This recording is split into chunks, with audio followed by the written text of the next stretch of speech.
Welcome back to Gun Fanatics. You know, we caught a little flack on the last video when we started talking about World War II history and how it ties into the modern geopolitical mess. Some folks in the comments were saying, "Bill, you're just fear-mongering for clicks." Look, I'm not gonna lie, I like it when the algorithm picks us up just as much as the next guy, but that ain't what this is about. You don't need a security clearance to see the writing on the wall. A scrap between China and Taiwan isn't just a possibility. If you look at the troop movements and the rhetoric coming out of Beijing, it's looking more like a when, not an if. So why does that matter to us here on the range? Because if the balloon goes up and the US gets dragged into a dust-up in the Pacific, you need to know what the other side is packing. If Xi Jinping decides to stop playing chicken with fighter jets and actually puts boots on the ground, the People's Liberation Army, the PLA, is gonna be carrying some very specific hardware. Today, we are doing a deep dive into the sidearms of the Chinese military. We're tracking the evolution from the warlord era all the way to their modern polymer strikers. And honestly, if the specs on paper hold up in the real world, we might need to start looking at getting some more 5.7 ammo capability here in the States. Let's see what they've got.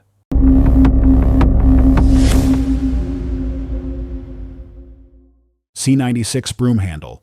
The warlord's favorite. First up, we have to talk about the Mauser C96, or as most of you know it, the broom handle. This thing hit the scene back in 1896, designed by the Federal brothers at Mauser. And yeah, for the sci-fi nerds out there, this is the canvas for Han Solo's DL-44 blaster. But in early 20th century China, this wasn't a movie prop. It was the primary weapon for everyone from warlords to peasants. Because the Western powers slapped an embargo on rifles to China, the C96 became the loophole king. It fired the 7.63 Mauser cartridge, which is a screaming little round. It's flat shooting and hits with serious velocity, basically the .357 SIG of the 1920s. It gave Chinese troops the ability to reach out and touch targets way past typical pistol distances.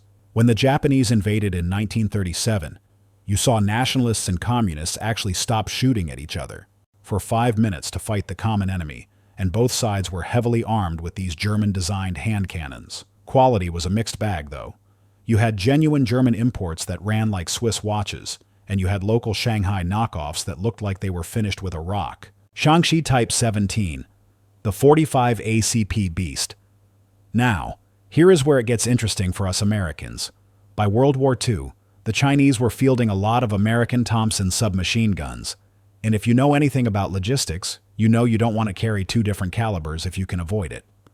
The Thompson eats 45 ACP. The broom handle ate 7.63 Mauser. That's a supply chain nightmare. So, General Yan Xishan in the Shaanxi province said, "Make it bigger." Between 1928 and 1931, they produced the Shaanxi Type 17. This was a C96 on steroids, scaled up to chamber the fat, slow-moving American 45 ACP. It fed from a fixed 10-round magazine forward of the trigger guard, and let me tell you, this is a big chunk of iron. While the original German C96 was a precision instrument, the Type 17 was a blunt force tool. It lost some of that long-range accuracy, but it simplified the ammo supply. Sadly, most of these were melted down after the communists took over, because they didn't want to deal with 45 ACP. If you see one on the market today, check the markings carefully. A lot of them are modern reproductions built to separate collectors from their cache. Makarov. The Soviet influence fast forward to 1947. The communists take the reins, and the Soviet influence kicks in hard. The PLA adopted the Type 59, which is just a licensed copy of the Russian Makarov PM. It's a simple, straight blowback pistol firing the 9x18 Makarov round. It's reliable, sure, but it's snappy, and with an 8-round capacity, it wasn't exactly pushing the envelope. China eventually dropped it because they got tired of relying on Moscow for their blueprints. Stechkin, the full auto room sweeper. Alongside the Makarov, they also fielded the Stechkin APS. Now, this is a gun that kept US GIs awake at night. The Stechkin is a 9mm machine pistol. It's got a selector switch that lets you go from semi-auto to full rock and roll. It feeds from a 20-round stick mag and comes with a wooden holster that doubles as a shoulder stock. In the 50s, US intelligence reports were genuinely spooked by this thing. It's a straight blowback system, which means the recoil impulse on full auto is enthusiastic. It's not a precision tool, but for volume of fire in a trench, it's a nasty piece of work. Type 54, the Black Star. This is probably the most iconic Chinese pistol of the Cold War. The Type 54, or as the troops called it, the Black Star. If you squint, it looks a bit like a 1911 that went on a diet. In reality, it's a copy of the Soviet Tokarev TT-33. It was the standard sidearm during the Korean War in Vietnam. It runs the 7.62 by 25 Tokarev round. That cartridge is an absolute penetrator.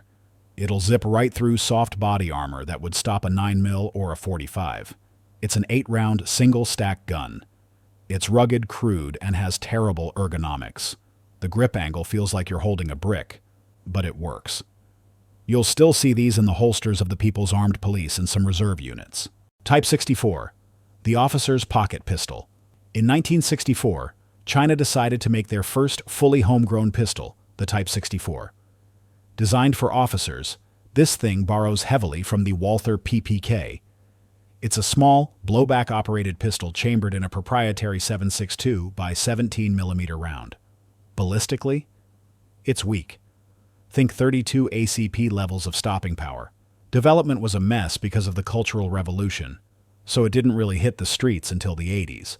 It's got a single-action trigger and a safety lever, but the ergonomics are a nightmare and the accuracy is minute of barn door. It was basically a badge of rank rather than a fighting implement. Type 77, the one-handed wonder. The Type 77 is where Chinese engineering gets weird. Chambered in that same weak 7.62 by 17 round, this pistol served as the main PLA sidearm for over 20 years. But it has one feature that makes it unique: the Chuan device. The front of the trigger guard is actually a lever connected to the slide. You can carry the gun with an empty chamber, hook your index finger around the front of the trigger guard, and rack the slide back one-handed to load a round.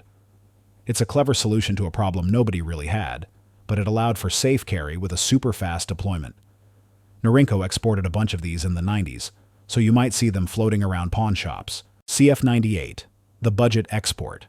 If you live in Canada or other export markets, you might know the QSZ92 as the CF98 or the NP42. This is the commercial version, usually in 9mm. It keeps that rotating barrel lockup, which is cool, and it sells for peanuts, around $250 US. But you get what you pay for. The finish is rough, and the double-action trigger pull feels like you're dragging a piano across a gravel road. The single action is decent, though. It's a budget blaster, plain and simple.